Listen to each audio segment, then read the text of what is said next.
এই জন্য আল্লাহ রাসূলের মাধ্যমে আল্লাহ কোনো গুনাহ করার নাই। গুনাহ না করাইয়া দুনিয়ার মানুষদেরকে জানায়, এ দুনিয়ার মানুষ শোনো, এমন একজন নবী তোমাদের জন্য দিলাম যেই নবীর জিন্দেগিতে কোনো গুনাহ নাই, যেই নবীর জন্য সাহাবায়ে কেরাম একদম উৎসর্গ ছিল।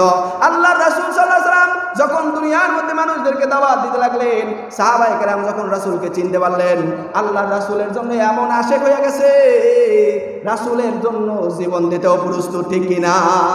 এই ছিল রাসূলের আশেক। রাসূলের আশেক শুধু 12ই রবিউল আউয়াল আসলেই শুধু রাসূলের নামে সিন্নি খাওয়া, মিষ্টি খাওয়া, এটার নামই রাসূলের আশেক না।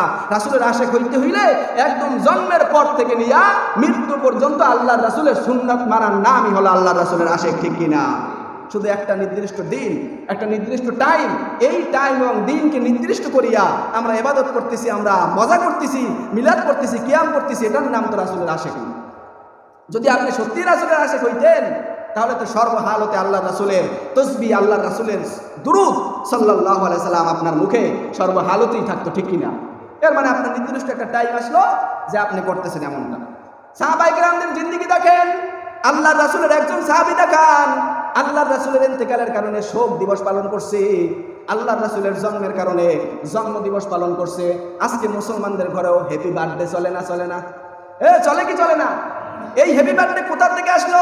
আপনি তো মুসলমানের ঘরের সন্তান, আপনি কোথায় পাইলেন এই সমস্ত আমল? ঘাটিয়া দেখা যায় এটা হলো আমেরিকা, এটা হলো ইংরেজদের নিয়ম কানুন, ঠিক কিনা? ছবিতে দেখছে, কোথায়? ইন্ডিয়ান ছবিতে, বাংলাদেশের ছবিতে দেখছে হ্যাপি বার্থডে করে, কোনো কোরআন হাদিসে কোনো দলিল নেই। কিসের জন্য করে? ভাই যে ছবিতে ওই নায়িকারা করছে, নায়করা করছে, সন্তানকেও করাই দিয়েছে। নাউজুবিল্লাহ। কি হবে এই জীবন দিয়া? আল্লাহর রাসূলের আশিক তো দাবি করতেছেন, রাসূলের সুন্নাত মানেন না, আল্লাহর রাসূলের মহব্বত করেন না, তো কিসের আশিক আপনি? ওই একটা দিন রবিউল আউয়াল পালন করেই জান্নাতে চলে যাবেন? সাবধান, কোনো অবস্থাতেই না।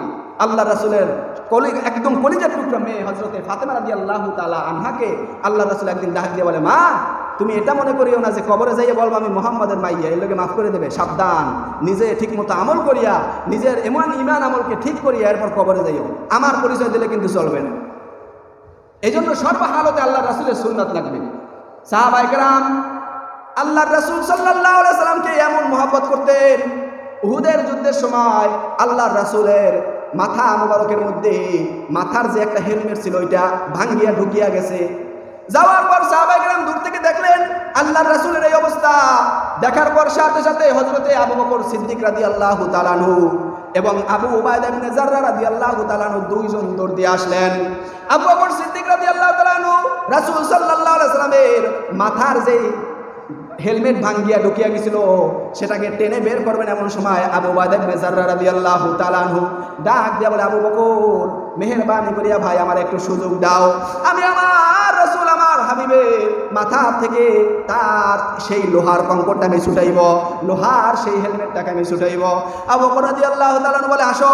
আল্লাহর রাসূলের সাহাবী হযরত আবু উবাইদা ইবনে জাররা রাদিয়াল্লাহু তাআলা আনহু যখন রাসূলের মাথার থেকে হেলমেটটাকে টেনে বের করতে লাগলেন, মুখের দাঁত দিয়ে এমন জোরে টান দিলেন, দাঁতগুলো খসে ঠাস করিয়া পড়িয়া গেল। বলেন সুবহানাল্লাহ। আল্লাহর রাসূলের সাহাবী এই পাশের মারির দাঁত দিয়ে আল্লাহর রাসূলের এই পাশে একটা হেলমেট ঢুকিয়ে গেছে, মাথার মধ্যে একটা লোহার টুকরা ঢুকিয়ে গেছে। সাহাবায়ে কেরাম ওই আবু উবাইদা ইবনে জাররা রাদিয়াল্লাহু তাআলা আনহু এই পাশের দাঁত দিয়ে এমন জোরে টান দিলেন, টানের কারণে ওই বর্মার টুকরাটাও বের হয়ে আসছে। সাথে সাথে আল্লাহর রাসূলের সাহাবীর মুখের দাঁত দুইটাও পড়িয়া গেছে। আল্লাহর রাসূল সাল্লাল্লাহু আলাইহি ওয়াসাল্লামের দুই পাশ দিয়ে রক্ত ঝরঝর করে বের হইতেছে। এমন সময় একজন সাহাবী আল্লাহর রাসূলের সামনে আসিয়া রক্তগুলি চুষিয়া চুষিয়া খাইতেছে। বলেন সুবহানাল্লাহ। কেমন মহব্বত ছিল রাসূলের প্রতি সাহাবায়ে কেরামের। আল্লাহর রাসূলের শরীরে একবার হেজামা লাগাইছে। হেজামা বলা হয় এমন একটা প্রক্রিয়ার মাধ্যমে গা থেকে বিষাক্ত রক্তগুলো বের করা হয়। আল্লাহর রাসূলের একবার গায়ে হেজামা লাগানোর কারণে কিছু রক্ত বের হয়ে আসছে। একজন সাহাবীরা বলে, সাহাবী এই রক্তগুলো নিয়ে দূরে কোথাও ফালাইয়া দিয়ে আসো। আল্লাহর রাসূলের সাহাবী ওই রক্তগুলো নিয়ে যখন দূরে ফালাইয়ার জন্য গেলেন, ফালাই আসার পর সাহাবীকে আল্লাহ রাসূল জিজ্ঞেস করে, সাহাবী রক্তগুলো কি করছো বলো। সাহাবী ডাক দিয়ে বলে, ইয়া রাসূলুল্লাহ আমি রক্তগুলোকে খায়া ফেলাইছি। আল্লাহু আকবার। কেমন মহব্বত ছিল আল্লাহর রাসূলের। এই রক্ত মুবারক মাটিতে পড়বে এটা সহ্য করতে পারতেন না। আল্লাহর রাসূলের বিষাক্ত রক্ত মাটিতে পড়বে এটাও সহ্য করতে পারতেন না। আল্লাহর রাসূল ডাক দিয়ে বলে, লান তামাসানান নার, ও সাহাবী শোনো, যার গায়ের মধ্যে আমি নবীর রক্ত গেছে ওই শরীর কোনোদিন জাহান্নামে জ্বলতে পারে না। বলেন সুবহানাল্লাহ। এরা দুনিয়ার মুসলমান এই হাদিস থেকে শিক্ষা নেন, আল্লাহর রাসূলের প্রত্যেকটা সুন্নাত যে আল্লাহর বান্দা মানবে, খানার সময় যে রাসূলের সুন্নাতকে মানবে, ঘুমানোর সময় যে রাসূলের সুন্নাতকে মানবে, বাথরুমে যাওয়ার সময় যে রাসূলের সুন্নাতকে মানবে, ওই শরীরটাও আল্লাহ জাহান্নামে নেবেন না। বলেন সুবহানাল্লাহ। কারণ এই সময় তো রাসূলের রক্ত পাওয়া যাবে না, এই সময় তো রাসূলের হাত মুবারক পাওয়া যাবে না চুমা দেওয়ার জন্য, এই সময় তো রাসূলের চুল মুবারক পাওয়া যাবে না নিজের শরীরটার সাথে লাগানোর জন্য, এই সময় তো রাসূলের কুলি করা মুখের পানিও পাওয়া যাবে না। এই জন্যই তো আল্লাহর রাসূল বলেন, মান আহাব্বা সুন্নতি ফাকাদ আহাব্বানি ওয়া মান আহাব্বানি কানা মাই ফিল জান্নাহ। যারা আমি নবীর সুন্নাতকে মহব্বত করবে তারা যেন আমি নবীকে মহব্বত করলো, যারা আমি নবীকে মহব্বত করবে তারা আমি নবীর সাথে জান্নাতের মধ্যে থাকবে। বলেন সুবহানাল্লাহ। এরে আল্লাহর গোলাম, এই ছিল সাহাবায়ে কেরামদের মহব্বত, এই ছিল সাহাবায়ে কেরামদের রাসূলের প্রতি আশিকি। আল্লাহর রাসূলের একজন সাহাবী হযরত হুযায়ফা রাদিয়াল্লাহু তাআলা আনহু, একবারও দরবারে দাওয়াত দেওয়া হয়েছে, এ আল্লাহর রাসূলের সাহাবী আসেন, আপনাদের সাথে আমরা একটা কথা বলতে চাই, একটা প্রস্তাব রাখতে চাই, আপনারা যদি মেনে চলেন তাহলে আমাদের মধ্যে একটা শুরা হয়ে যাবে। এই কথা বলার পর আল্লাহর রাসূলের সাহাবী সেই মজলিসে উপস্থিত হইলেন। মজলিসে যাওয়ার পরে দেখেন বিরাট অ্যারেঞ্জমেন্ট, খাওয়া দাওয়ার অনেক বড় ব্যবস্থাপনা, সাহাবীও নিচে বসিয়া খানা খাইতেছে। এমন সময় একটা লোকমা সাহাবীর হাত থেকে মাটির মধ্যে পড়ে গেছে, পড়ার সাথে সাথে ওই সাহাবী লোকমাটা উঠাইয়া ধুইয়া খাওয়া শুরু করছে। এমন সময় পাশের জন একজন একটা টাক দিছে, এই ভাই কি করতেছো, এটা তো এমন একটা দরবার, এটা তো প্রেসিডেন্টের দরবার, এই দরবারে বসিয়া তুমি এই কাজটা কি করতেছো, এটার দ্বারা তো মুসলমানদের সম্মান ক্ষুণ্ণ হয়ে যাবে। ওই সাহাবী ডাক দিয়ে বলে, এ ভাই তুমি কি বলতেছো, আমার রাসূল আমার সর্দার মুহাম্মদুর রাসূলুল্লাহর সুন্নাতকে আমি এই নাদানদের সামনে ছেড়ে দিব, এটা কোনোদিনও হতে পারে না। বলেন সুবহানাল্লাহ। আল্লাহ রাব্বুল আলামিন সাহাবীদের মধ্যে এমন মোহাব্বত রাসূলের দিয়ে দিয়েছেন, আল্লাহ রাসূলের জন্য সাহাবায়ে কেরাম জীবন উৎসর্গ করতেও প্রস্তুত ছিল, ঠিক কিনা?